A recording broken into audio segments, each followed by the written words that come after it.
We have previously learned about the formation of ions. Now we will learn about ionic bonds. Ions, as you already know, are formed from the loss or gain of electrons.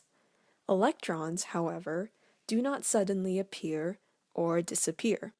They are, in fact, transferred from one atom to another. Let's look at sodium chloride as an example.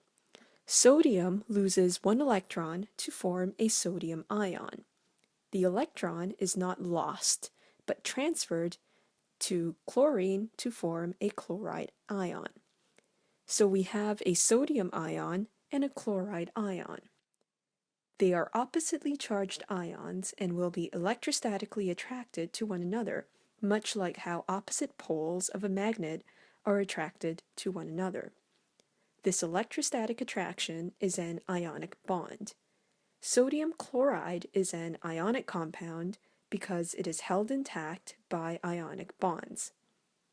The same thing happens with magnesium and oxygen. Why don't you grab a piece of paper and a pencil and draw the resulting ionic compound, magnesium oxide? Please pause the lesson and resume when you are done.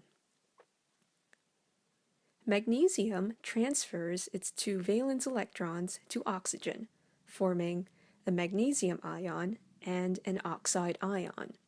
The resulting ions are electrostatically attracted to one another, forming an ionic bond. Did you get this right? Did you remember to include the charges on the ion? Now, let's look at calcium and chlorine. Calcium loses two electrons to form a calcium ion. One of these electrons is transferred to a chlorine atom, and another is transferred to another chlorine atom, forming two chloride ions.